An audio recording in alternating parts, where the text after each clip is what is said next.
In the midst of the public debate that was focused on topics such as inflation, interest rates, and geopolitical tension, the world remained completely unaware of the silent revolution that was taking place in the deepest recesses of the world's most powerful financial institutions.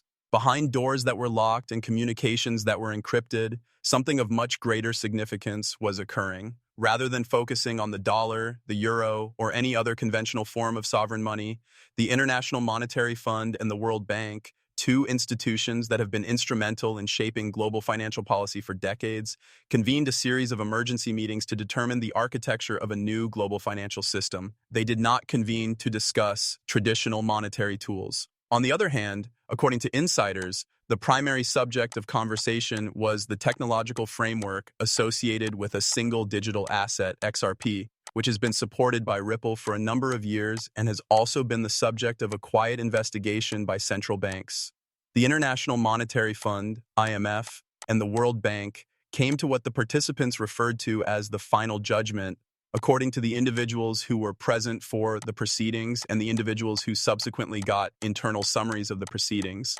The neutral liquidity layer that would be formed in a world that is transitioning away from the dominance of legacy currencies would be XRP, which would act as the global bridge asset. According to their statement, the rationale behind the secret decision was years' worth of study, pilot programs, cross-border testing, and meetings held behind closed doors with Ripple officials. A breathtakingly high valuation emerged from the models that were employed by institutional economists once the conclusion had become a POW. A rent, a price point that was so astronomically expensive, so revolutionary, and so mathematically required that it sent shockwaves through every private participant in the room. The simulations revealed that in order to be viable, each XRP would need to be valued at $75,000. This number was not obtained from speculation, but rather through an analysis of the liquidity requirements that would be present in a fully integrated, tokenized global economy. Ripple first established a relationship with the International Monetary Fund, IMF, through public conferences and private advisory groups. This event took place years before the beginning of the story. These exchanges were disregarded by many as a typical research of financial technology, but sources today disclose that the International Monetary Fund had been examining Ripple's technology for a significant amount of time prior to the general public being aware of it.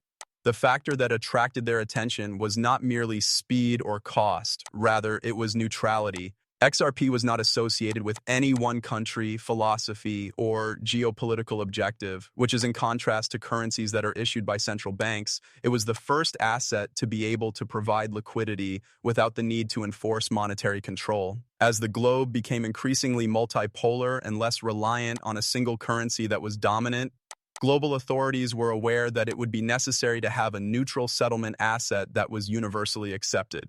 In the course of time, the International Monetary Fund's internal studies switched their focus from studying digital assets in general to focusing almost completely on the possibilities of the XRP ledger. Early calculations demonstrated that XRP had the potential to remove trillions of dollars in latent liquidity that was stuck in correspondent banking systems. At that point, everything changed. The stabilization of shocks that affect the global financial system, the reduction of delays in transactions, and the protection of nations from foreign exchange markets that are The real reason why XRP managed to gain the attention of the World Bank was its capability to function as a universal translator for value. They found out that it was capable of providing seamless connection to digital fiat, central bank digital currencies, commodities, and private settlement networks. XRP functioned as the settlement bloodline, maintaining the cohesion of the whole system in the paradigm of a tokenized global economy. In this model, assets, currencies, and liabilities are all moving at digital speed. They came to the realization that they were both investigating the same remedy from opposing perspectives as their investigation progressed at each of their respective organizations. The International Monetary Fund considered XRP to be a possible substitute for the inefficient foreign exchange system. This was due to the fact that XRP has the potential to act as a means of regulating liquidity across countries. XRP was seen as the train that would allow for humanitarian development and emergency financing by the World Bank. During a pivotal joint summit, a shocking revelation came to light as a result of the comparison of their respective discoveries by the representatives.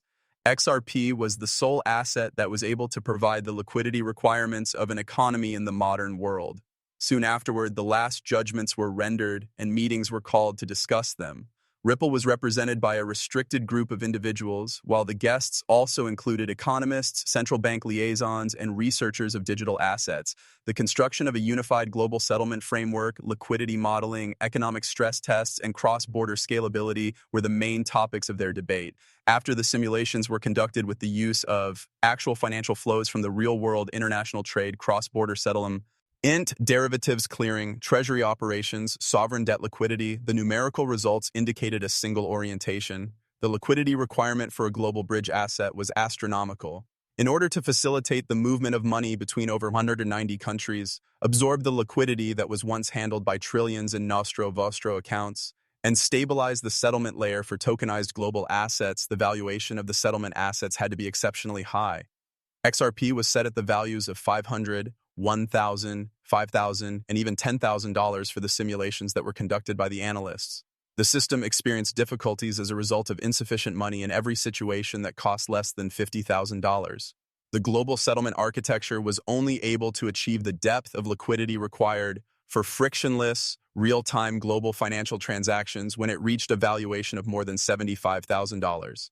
The secret reports that were shared around the chiefs of central banks took that number as their foundation. According to reports, the officials of Ripple did not express any surprise. The observations suggest that they have already conducted simulations similar to these in the preceding years. The reasoning that was used to justify the valuation was the most intriguing aspect of the final ruling, rather than the valuation itself. The role that XRP plays in the future would not be contingent upon speculation by retail investors, hype from exchanges, or the manipulation of the market. The International Monetary Fund and World Bank took an alternative approach, considering XRP to be a type of worldwide public infrastructure comparable to monetary plumbing in the digital realm.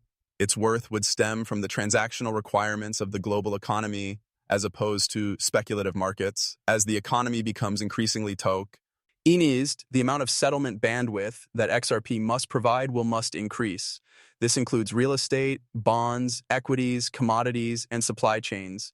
And due to the fact that XRP has a LAI, this was immediately comprehended by major sovereign states. In the event that XRP were to be used as the universal settlement denominator, its price would have to be high enough to cover the daily liquidity demands of the entire world. Requirements that are frequently met with movement that costs more than tens of trillions of dollars. In response to the dissemination of the confidential conclusions, countries started to make quiet adjustments to their digital strategies. There were some that hastened the establishment of their central bank digital currency. Other groups began constructing private settlement networks that were compatible with the XRP ledger. In order to make their future integration possible, it is said that a small number of major economies have purchased XRP through indirect routes. In the meantime, Ripple was able to strengthen its partnerships throughout the world, thereby establishing itself as the creator of the new settlement stack. The alignment was not very noticeable. However, unmistakable evidence of the fact that global institutions, national governments, and private